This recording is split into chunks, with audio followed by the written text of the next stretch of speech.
Good morning. This is the JP DInnell podcast, and we're doing our Q&A exclusive, right? Is that what we call it? YouTube exclusives. What did I say? Q&A? Q&A exclusives, which is not wrong because it is an exclusive Q&A on YouTube.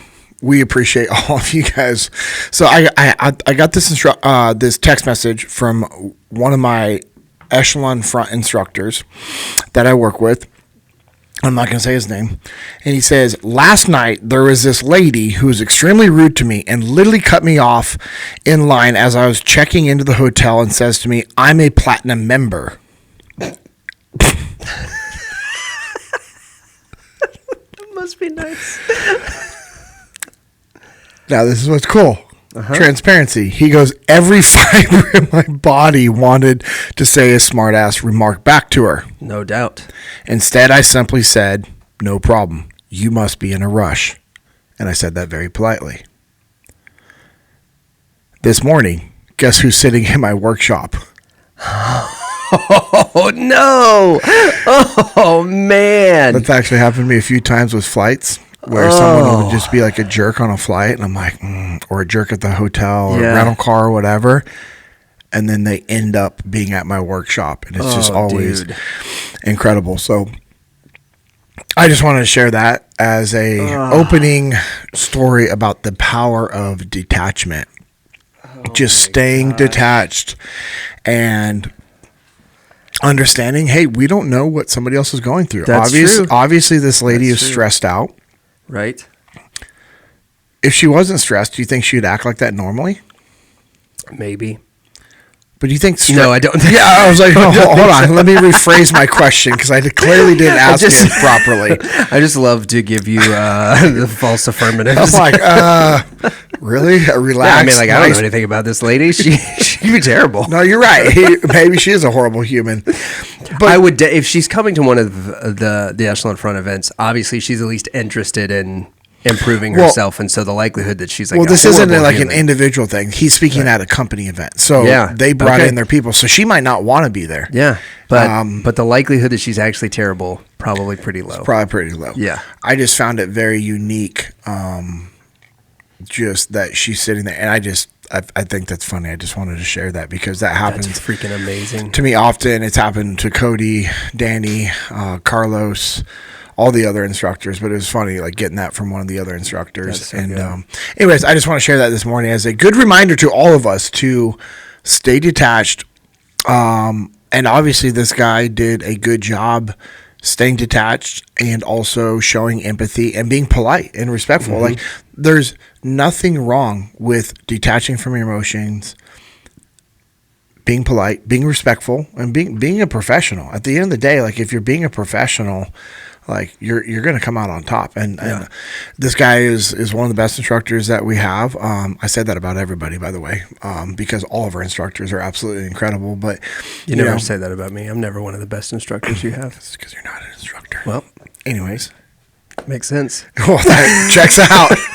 Checks out. But I just wonder, like, how many times people don't react the way that our instructor reacted at Echelon Front. And often. Yeah, and I wonder how much problems do you think really occur from that? Just from poorly reacting to things? Yes, yeah. I would say that the majority of the interpersonal problems that we have with people, whether they're strangers or with friends, have to do with reactions instead of responses. Yeah. And that's one of the things from a pastoral perspective that is really difficult to counsel, especially when it's stuff within the church, it's really hard because you're managing not just different personalities and different generations and different styles and preferences, the way that people want to do things, but you're also like leading a body of people that is supposed to, first and foremost, love one another. And when you're leading with with love, which is an action, but also something that is so strongly tied to emotion, And we're like, all right, this is the thing that we need to be doing first, is taking this action, which is also tied to an emotion, and putting it forth in front of one another. And then somebody says something that is just like maybe a little off-putting, or somebody else felt slighted by it. And then you're like, okay, now I need you to detach from that thing that we said we're going to put at the very front. And now think about this and respond properly. Dude, I think the majority of the issues that we have is because we have an inability to do that. And it starts with our ego, which I think we've talked about before. Yeah. Right. Because one of the earliest episodes of the Jocko podcast, because I'm still like, I think I'm in like the 50s or 60s now, as I'm like gone back and I'm listening to every one of them. So it's going to be a long road. I don't know if I'm ever going to catch up, but that's fine. But, you know, Echo brought up this great point, because I love Echo. He and we're pretty much the same person. Twins. Just separated All at birth, aspects. 100%. Yeah. I wondered that when I first met you. Yeah, both really, really handsome. Yeah. We've both lived in Hawaii for periods of our life. Yeah. Tall. Tan. Massive arms. Yeah. Yep. I can see. Yeah, you can see all of Echo's veins because his muscles are like pushing them forward, and you can see all of mine because my skin is translucent. So there's a lot of stuff that Echo and I have in common. But he was talking about like how even when somebody like dings your door, like just in the parking lot. Oh yeah. That's an ego check. Is because you look at it from the point of the inconvenience. And if you react to that, like you've ruined everybody's day. And that person probably already feels bad about it. They've got other stuff going on. Nobody's opening their door going, look at that door. Smash. Yes. Yeah. So that, I would say the majority of the negative interpersonal experiences that we have, or the problems that we have with our relationships, stem from reactions rather than responses. Yeah. At least that's been my experience in the church world, in the business world, in the counseling world, is that, you know, when you get a married couple together, they're like, oh, we have this issue and blah, blah, blah. Well, like, you know, what's going on? Well, he never puts the dishes on the right part of the dishwasher. And so like a lot of our lids for our, what was one of the more recent ones? They've got these. No, it's the lids for like their little like leftover containers. Oh, Tupperware. Yeah. When you put them on the bottom, they melt. Oh yeah. And he forgets. Okay. And she wasn't happy that he forgot. And instead of like reminding her husband, who is a great guy but a little bit of a Neanderthal, like I am, hey babe, these can't go on the bottom. She reacted poorly, and then all of a sudden now they're digging up stuff that happened like 2 or 3 weeks ago that are like little resentments that they were holding on to. And when we got to the heart of what it actually was, it had nothing to do with that. She was like, well, I just don't feel like he's paying attention to me. And I was like, okay, so let's say that. Yeah. Right. But if that's the stem of all of it, all of the conflict that they had that led up to that came from one negative reaction. And if you look at through the lens of extreme ownership, she should be looking at, okay, if my husband's not paying attention to me, why? Yeah. Does he intentionally not pay attention to me? I'm willing to bet probably not. No. So if he's not paying attention to her, when is she talking to him? Is she getting his attention? Is she saying, hey, honey, I need to talk to you about something that's really important to me? Is now a good time, or should we talk about this later? And if he says, yeah, now's a good time, she'll be like, all right, cool. And then he sets down his phone, or he puts down the newspaper or the book, or stops doing whatever he is. And then they make eye contact. And she says, hey, when you put the lids on the bottom of the dishwasher, they melt. And it's actually costing us money every week because I have to keep going out and buying more lids, and it's costing us X amount per week. So if you could put it on the top shelf, that would be awesome. Yeah. If you don't care about the money we're spending, then I'll just buy the disposable ones and we could just throw them away. That's after each time. Great solution, right? I'm willing to bet he's not, and so they could be in a place where honestly, he's like, yeah, I don't care if you buy the disposable ones. That's fine. Yeah. Or if he's in the spot where he doesn't want to do that because that's just wasting money, then he now understands the why. She's just talking to him. They're not having an actual conversation. Yeah. And that's what we have to be mindful of, is like, okay, hey, am I just talking to somebody, or are we having a conversation? And it also might need to be the point where okay, you jokingly said he's a good dude, but he's a Neanderthal like you. Some people actually have to be reminded, like, hey, when you're having a conversation with somebody, put down the phone, put down the book, stop doing whatever you're doing, and actually look at the person, make eye contact, engage, and listen with intent, and then repeat what you just heard. Actually engage, go back and forth with them. So that would definitely, I would be willing to bet, improve their communication within their marriage. Yeah, we did get to talk a little extreme ownership. Nice. And all that. Yeah, which is, I'm very excited for because they've talked about it openly. So I feel like it's okay to talk about, is that they've got an extreme ownership at home course. Yep. With Jamie Cochran and Dave Burke, I believe, do that one. And then Jamie mentioned at the muster that there may be more to that coming up soon, that there could be a book or a companion piece to the class, which would be... There will be a book. Would be pretty cool. They're going to be working on that. That's awesome. Yeah, I'm looking forward to it. Cool. Yeah, me too. So I've got When's your book coming up? I don't know what you're talking about. Okay.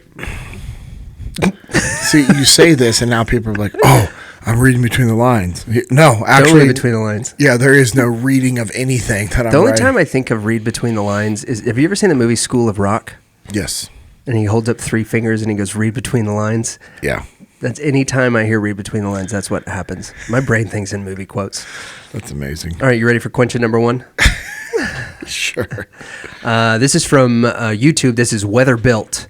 Ooh, let's go. I tend to have a very low tolerance for people that aren't willing to put in the work to make their situation better, whether it be personally, mentally, physically, financially, spiritually, and so on. My wife and I have been through some pretty tough times and had to dig deep and work our way out of it. So it's hard to watch people not willing to do the same thing. I love people, but I find it difficult to figure out where to draw the line or find the balance of extending empathy, kindness, and grace. Awesome. The first thing... That's a good question. Yeah, it's a great question. The first thing I would ask you is, have you ever been given grace and forgiveness? And have you ever been in a position where you weren't as motivated as you are right now, and did somebody have to inspire you, coach you, teach you to do what you do? Yeah. Leadership is a skill set. These things that you just talked about that people aren't doing, those are skill sets. Those are behaviors and tendencies that you can teach them. You can actually teach people these things. And the first thing that you have to think about is, okay, what is your relationship like with these people? Right. If you have a good relationship, you have the ability to influence them. If you have the ability to influence them, then you can talk about these behaviors, these tendencies, and then you can help create habits, and you can explain to them the importance of hard work, the importance of being disciplined, the importance of being default aggressive, the importance of, innovate and adapt, of thinking, okay, hey, how can I make these things better? What can I do? And so when you are able to figure out your method of teaching and coaching and inspiring people, then it's not a burden. Then it's actually something that you look forward to and that you really enjoy. And just understand that you weren't always the rock star that you think you are right now. So we have to have a little bit of empathy for people that maybe be in a funk, or they're not as motivated and driven as you would want them to be. I've been there before. I have a good amount of examples in my life where I was legitimately just doing the minimum, just getting along, not doing what I was supposed to be doing, wasn't performing at a high level, wasn't being disciplined, was complaining, was playing the victim card. I've let my marriage fall apart, my family fall apart, my health, my finances. I've done all those things, and I remember those times. And so when I see other people that are like that, I'm like, okay, cool. Because trust me, brother, I can relate to you, because I get a little frustrated with people that aren't wanting to put in the work. But then I also have to understand, comparison is the ultimate thief of joy. And so it's not fair for me to compare myself to other people. I just reverse that. I'm like, all right, well, if we don't want people comparing their things to other people to take away from the joy or whatever's actually happening in their life, because it downplays, like, somebody might have trauma. Let's say something happened to you in high school and something happened to me in high school. Sure. And, something happened to you, it was pretty bad. And what happened to me was pretty traumatic. Right. And then you hear my story and you're like, oh man, I just feel bad. Like, I mean, this happened to me, but it wasn't like what happened to JP. You can't do that, because what happened to you was bad. That was bad. Like, that's a bad thing. And so for you, buddy, I would just remind you to just look at this as a coaching opportunity. I love when people complain about the millennials or the new generation, and I just listen to them complain, and I just smile, and I just ask them. And this question I ask them is very simple. I say, do you think that you were ever that young new generation to somebody else that caused some problems at the very beginning? No. and everybody, when I ask that in workshops, it's awesome. I love watching their posture, because everybody goes, and they like laugh, they'll joke at each other, like, well, yeah, of course they were. And I just remind them, like, hey, you were that new generation to somebody else. And then that's when I say my quote, like, you weren't always a rock star that you think you are right now. This is a coaching opportunity. This is a time for you to influence the people around you and teach them the value of hard work and show them what hard work looks like. And, that's what Amanda and I are doing with Aiden. And, because there's times I get frustrated. I don't feel like he's working as hard as he should be. Well, whose fault is that? That's my fault. Yeah. That is 100% my fault. And I'm not saying our son is lazy, because he's not. I'm not saying our daughter's lazy, but there are times I feel like they should be working harder than they are. And then I realize, oh, wait, hold on. I'm not always working super hard around them. There's times like, they see me not doing what I should be doing, and they're also kids. And so I remind myself that I need to have some grace and some empathy and show them through my example. So that's what I would say to you with that. When do you show grace and when do you push? Because I think this is, you can do both. Yeah, I was going to say it's a different version of the micromanagement question, right? When do you micromanage, and when do you back off, right? Mm-hmm. And when do you show grace? When do you push? How do you know what to do in a given situation? You do both. You can push somebody while also showing them some empathy and grace. Yeah. So teach me how to do that. Well, it's how you push somebody. That's the thing I would question and push back, is like, how are you pushing them? Yeah. If I'm saying, hey, Lucas, come on, man. Hey, you show up to Jiu-Jitsu and we're training and you're just like not feeling it. I'm like, hey man, I understand that you're not feeling it. I get it. Like, I know your son kept you up all night last night. Right. I've been there. Hey, my wife wasn't having a good night. Neither was I. Yeah. Like, you and I both didn't get a lot of sleep, but we're here to train. We're going to train hard. Are you good with that? I'm going to have that good, positive attitude, but I'm going to tell you what we're doing. Right. And that's something that you can do with other people. Like, hey, bud, we're going to work hard today. Hey, I know it's the end of the week. We're all tired. We're sore. But, hey, one thing I know that is when we start moving, we'll feel good. The blood's going to be flowing. And we're just going to keep that momentum all day long. And we're going to finish off the day strong, because it's an opportunity of what we get to do. I don't know about you, but I'm excited to have this job because, hey, 7 years ago, I was delivering pizzas to make ends meet. And, yeah, I'm tired and I'm fatigued. I've had a long week. But, man, there's nothing else I'd rather be doing. I'm sure you feel the same way. Let's get going. I'm going to be that positive person in people's life. Right. And some people are like, oh, that's cheesy. Okay, cool. Who cares? Yeah. Is somebody else paying your bills? Is somebody else's opinions paying your bills and paying your mortgage? No. Oh, yeah, I haven't found anybody's opinions to ever pay my mortgage and my truck payments and all those other things. So I'm gonna do what I know is right.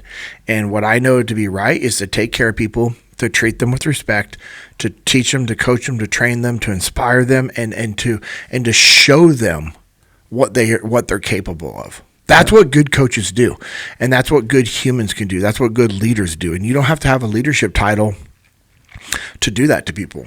Right. And now the grace side is being aware of their limitations. If you are truly fatigued and you're smoked, okay, let's keep pushing the pace, but within reason, within the parameters in which you can operate at a high level where we're getting that threshold, but we're not ruining you. Yeah. And the reason I know that was a hypothetical is because you mentioned some actual things that happened and one thing that did not, which was that I did have a lot of wake up with the child last night, but I did not show up to jiu-jitsu. So, prioritize and execute. You made the right choice for your wife. Yeah, and kid. And that's the thing, right? Is that within that's one of the questions that I think has to be asked because, okay, so Sunday night, because we're recording this on Tuesday morning. Mm-hmm. Sunday night, we wrapped our Jesus and Jiu-Jitsu recording at like 2 a.m. So yeah, close to that. Yeah. So or probably like 1:30. So I'm home at 2 a.m. getting everything settled. Levi wakes up at 4. Kirsten is 36 weeks pregnant and not feeling well. So I'm like, I got this. Yeah. Right. So I get the baby down. 5:30. He wakes up at 6. I'm dead to the world. She gets up with him and then puts him in the bed with us because he's like kind of groggy. I get a couple of good kicks in the rib from the kid, and then he's up, and she's still like in a state. So 6:30. I'm up with him yesterday, and then this morning we had some of the same kind of thing. The thing I think that where that hypothetical, the reason I want to bring it full circle to like the reality of what happened is because this morning, whenever you came in, right, there have been a lot of things that have been going on. In your life and my life, it's just been crazy. The fuse is small or short, as they say right now. Right? And so short fuse, running on fumes, all of that. And you went to jiu-jitsu this morning and I didn't. Mm-hmm. And one of the first things that I said is like, hey man, sorry I didn't make it this morning. You know, I knew we were going to train together. And you were like, dude, you had other things that you had to take care of. You did the right thing being with your family, doing what you needed to do. Yeah. And that's I think the balance of these things because it's accountability, right? Mm-hmm. Because there's an awareness of what was going on and that, you know, putting jiu-jitsu ahead of my family is not prioritizing and executing, but also okay, so this is and for lack of a better way to put it, like here's a mulligan. Right? This was a situation where this needed to happen, but these circumstances allow that. This wasn't laziness this time.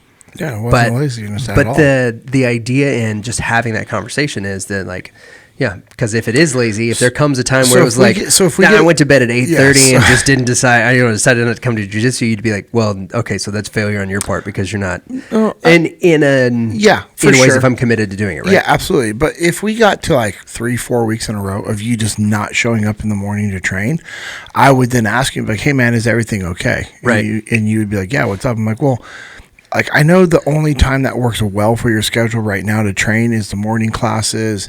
And man, we've had, 4 weeks worth of classes. I know we record late at night. Is there something I can do to help like free up some of that evening time so that you can show up to train? Because I know training is important to you and I know it's important to your health. And also you want to progress with jiu-jitsu. Boom. And then I would ask that question. And what it is it's an indirect way of me saying, hey bud, you should be training. You know you should be training. I know you should be training. What can I do to help you? Yeah. So, and there has to be part of it too that's like getting, not like in the head. I don't want to put it that way. You don't want to get into the head of the person that you're trying to help and to counsel, but like getting into their shoes. Yeah. This is something that we run into a lot with like church counseling. And so, whether it's with students or with adults, with students, sometimes it's easier to see the example, right? My dad doesn't want me. I was talking to a young guy. He's like, my parents are going away for spring break. It's his senior year. He's about to be 18. He wants to stay at home and hang with his friends. Mm-hmm. Everybody's cool with the idea except for dad. And dad, it's not a responsibility thing because dad trusts the kid. He goes, it's just that I'm not going to be able to be there if something happens. And you're 17, going to be 18 in a few weeks. How do you do that? I was like, dude, put yourself for a moment, look at things from your dad's perspective. Yeah. Do you regard your relationship with your dad as a warm relationship? Yes. All right, cool. You'd say that you and your dad have a good relationship, always have. Yeah. Has he done everything he can to take care of you? Yep. Has he been there any time that you've needed him? Absolutely. All right, so now he's at this point where you are turning into a man. He's telling you he can't get there is there anybody that you would rather have at your side if something were to happen to you while he was while they're away, other than your dad? He's like, no. Like, that's his thing, man. He knows that. He knows that. He wants to be there for you. His concern is not that you're irresponsible. It's not any of these other things, these other arguments that you've already addressed. It is simply that him, as your dad, is not going to be able to be there in case you need him to navigate something difficult that Joe would never have done in life before. And it's like, and so that's how you have to think about it, like reframing that. Well, I think the same thing applies here. And you can tell me if I'm wrong in this. Do you think that there are times when we look back at like where we came from, where our egos encourage us to look back at those times as though we like bootstrapped it? They're like, if I look back, it's easy for me to say, oh, I did all of this on my own. I pulled myself up by my own bootstraps, all that. Like, my ego wants to say that when that may not be the reality. 100%. Yeah. So when you're handling a situation like what Weatherbilt's asking about, how do we take a minute and be honest about ourselves? How do we take a beat, do an honest self-assessment, and say, you know what, I actually didn't, like, we worked through all of these hard times. We may have done it like on our own or relatively on our own. What were the things, who were the people that we had around that helped us? What were the things that helped, right? How do we take a minute to do that honest self-assessment? Because I think more than anything, that's what's going to help us extend grace and accountability in a tandem that really helps pull people up. So how do we do that bit? I mean, the easy answer is just remember you didn't do it alone. Right? Yeah. I'm just trying to think of like a more detailed plan. Mm-hmm. Plan of attack with that one. Because I think some of it's a case-by-case thing, right? Yes. And so, like, if we were to look at a specific instance instead of a time period, I think the more we zoom in, the more we see who's helped us. Yeah, that's the thing. You have to be intentional with thinking and reflecting, who has helped me in life? It's super easy for me to get sucked in and be like, oh, I did this, I did this, I did this, I did this. Sure. And then when you think about it, it's like, okay. Let's just take the example for what I do at Echelon Front. Yeah. All right. Hey, I was the first instructor. I helped to build out all this stuff. You know, I was gone all the time. I was doing this. I was doing this. I was doing this. Factual. Yep. However, 100%. Who was at home taking care of our kids that allowed me to travel at a pace of 3 to 5 cities every week for the last almost 7 years? The lovely and sainted Mrs. DInnell. Yeah, except for when COVID hit, that's about my average. 3 to 5 every week for 7 years. Yeah. Okay, I was able to do that because of Amanda. Okay, let's remove Amanda. I don't have Amanda. I don't have kids. I'm doing all that stuff. Right. Why am I doing all that stuff? Because Jocko and Leif gave me the opportunity. Yeah. Why am I doing all those things outside of them giving me the opportunity? Oh, because Jamie Cochran is selling me to all of the clients. Yeah. Because at the beginning, she was doing all the sales and operations. And today, why does my calendar stay so busy? Oh, because Jack sells me as the mini Jocko version of Echelon Front. Like, hey, you want a dynamic keynote speaker like Jocko? You can't afford Jocko? I have JP DInnell. Here's some of his videos. Here's his availability. Here's his pricing. You know, I'm not selling those. Right. Jack is, because clients are reaching out asking for Jocko. They can't get Jocko. He's like, hey, this is who I have, or hey, I have Carlos, or hey, I have Cody, or hey, I have Danny, hey, I have, he just Rob Jones. Yes. Yeah, we have so many great instructors. I love Rob Jones. I do too. I'm excited about him. Him and Cody's class is going to be like just about ready to go whenever this releases. It should. Yeah. March 18th. I'm so stoked about that. Well, this one comes out this week. Yeah. Yeah, so But it's yes, there's it's still getting be close Yeah, next week, yeah. getting close. Yep, we're about when this comes out, we'll be like 4 or 5 days away from it. I can't wait. It's gonna be so good. So I have to understand, like, this is, I don't do all these things. I can't. That's why the first law of combat is cover and move, which means teamwork, breaking down silos, having a common goal and objective, building relationships. Building relationships. And that's what we have to understand. It's like, hey, relationships is what's allowed us to get where we're at in life. You didn't do it all alone. Other people have helped you. And I think and I know this person isn't alluding to this, I think one of the worst things that people do and portray on social media is that they're self-made. Yeah. It's like, oh, I'm self-made. No, you're not. Mm-mm. And if you run a company and you're saying you're self-made, you are the biggest person that I don't like, because you're just pooping on all of your employees. Every business relation that you've had, you're just taking a big deuce on them.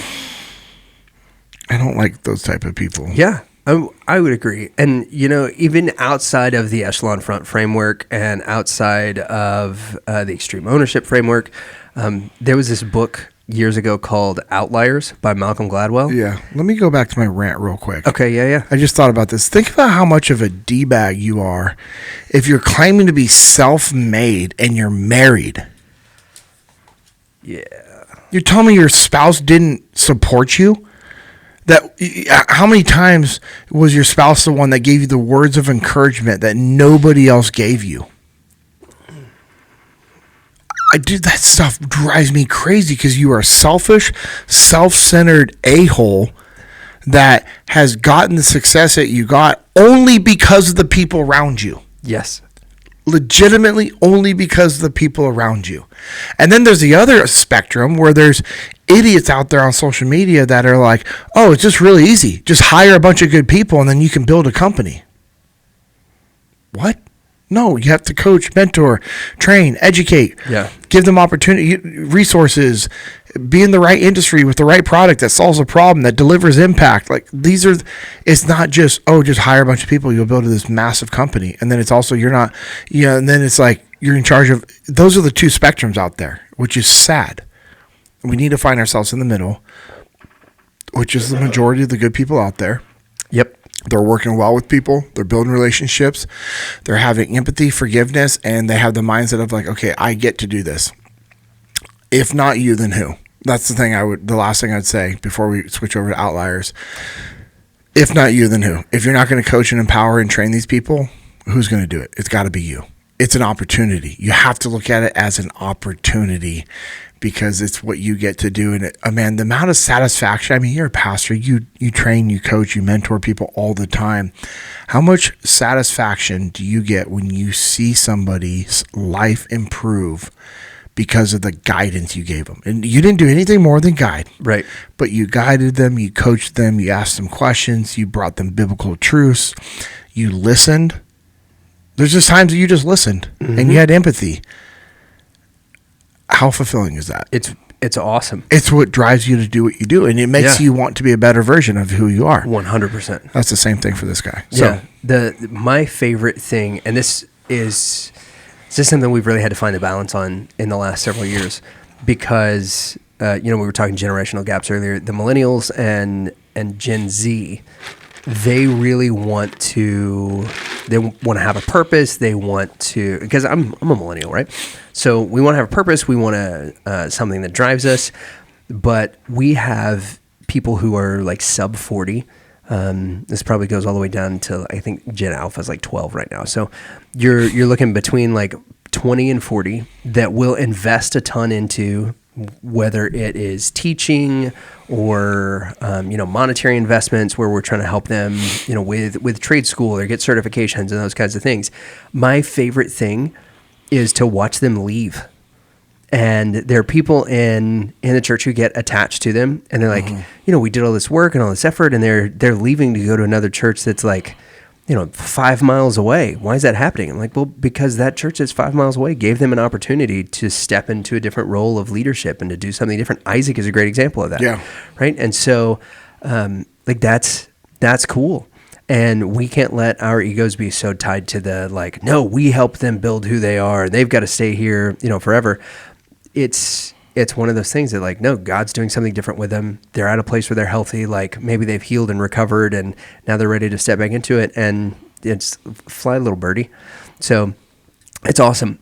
Going to the outliers thing though, Malcolm Gladwell wrote this book called Outliers, New York Times bestseller. It's phenomenal. And there's a lot of great lessons out of it. But the number one lesson that should be taken from the book, and the whole reason that he wrote it, is no one is self-made. No, absolutely no one. And whether it comes from the people who are around you, or whether you're a person, and he talks about hockey players. There's all these hockey players that are like, oh, we're self-made. I'm the one that put in the work and blah blah blah. Well. Yeah, you can say some of that, but if you weren't born in January or February, then the likelihood that you become a professional hockey player drops exponentially. So actually, you're not self-made. What really helped you out was that mom and dad were feeling a little summer romance, because if they weren't, then you don't end up in the position that you're in. And those types of things, or he's like, yeah, you're not self-made. There's circumstances, there's situations, and there's people. All of those things came together to make you what you are. So, yeah. I love it. Yeah, it's phenomenal. You got time for one more? Well, yes, on the next session. And here's my thoughts on this. We wanted to keep these between 20 to 35 minutes. Somewhere in there. We're at 36 minutes right now. Let's do it. And this was a really good question that allowed us to open up many doors. So I think we wrap it. And then the next one, we'll get 2 to 3 questions in that session. I want to respect people's time and be a good steward. Let's do it. All right, awesome. Well, hey, we appreciate you guys listening to this YouTube exclusive Q&A session. Come on, baby. Of the JP DInnell podcast. I am JP DInnell, and as always, I have Lucas with me, so we appreciate you. Go check out originusa.com, jockofuel.com. They're going to get you guys taken care of. Have a great day, y'all.